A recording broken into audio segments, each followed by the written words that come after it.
Hindi ko sukat akalain na magkakaroon ako ng ganitong food cart at syempre blessing to lahat na galing kay Lord. At maraming salamat din kila Senator Rapi Tulfo at sa Lucky Siomai sa suporta at pagtitiwala na binigay ninyo sa akin para maregaluhan ako ng ganitong food cart. Dito nga ulit ako pupwesto sa may harapan ng bahay namin para magtinda. At sa halagang 25 pesos ay makakabili na kayo sa akin ng siomai na 6 na piraso na. Inuunti-unti ko na lang yung mga iba pang kailangan para makapagsimula ng mag-set up. So bali ang inaantay ko na lang ay yung trapal para doon sa tent. Dati kasi no nagtinda ako ng mga street foods kagaya ng fishball, kikiam at kung ano-ano pa, ay nahawi ng malakas na hangin yung tent na ginagamit ko. Sa lakas ng ulan ay nabutas at ayun nga ay tuluyan ng nasira. Pero ngayon na nabigyan ako ng ganitong pagkakataon na hindi ko nasasayangin at hindi na magdadalawang isip pa na tumuloy ulit sa ganitong klaseng negosyo.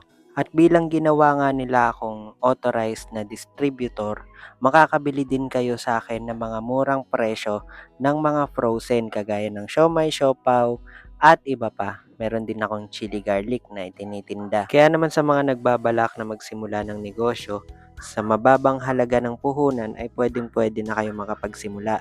Meron tayong 1K at 2K bundle. At mas mura pa yung makukuha ninyo kapag 25 kilos pataas yung o-orderin ninyo. Kung gusto nyo rin naman na magkaroon ng kagaya nitong food cart, ay nakapackage sila ng 68,000. Pwedeng-pwede nyo pong i-message ang Lucky Siomai or kahit ako po mismo para mai-assist ko kayo sa kanila. Ngayon, lubos ko nang naiintindihan kung bakit dumaan muna ako sa sobrang hirap na pagsubok. Yung tipong para na akong bibigay yung katawan, parang nawawala na ng pag-asa. Pero dahil pala mas pinatatatag lang ako ni Lord at dumating na nga yung magandang plano niya para sa akin. At eto nga iyon, dahil bukod dito sa food cart na ititinda ko ngayon, ay patuloy pa rin ako sa aking pagti-t-shirt business, online shop, paggagawa ng mga dishwashing liquid, at kung ano-ano pa. Mas dinodoble ko yung sipag ngayon at hindi na gaanong iniinda yung pagod.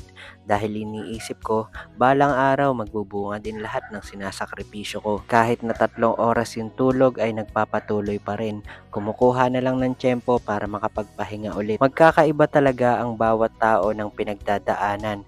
Nasa sa atin na lang talaga kung paano natin ito i-handle at haharapin. Basta ang masasabi ko lang ay huwag tayong susuko at lumaban lang palagi ng patas sa buhay. Kahit sobrang bigat na ng mundo at ng dinadala natin dito, ang importante ay humihinga pa rin tayo. Sobrang galak nga ni Mama dahil sa tuwa, dahil nga sa mga nangyayari sa buhay namin ngayon.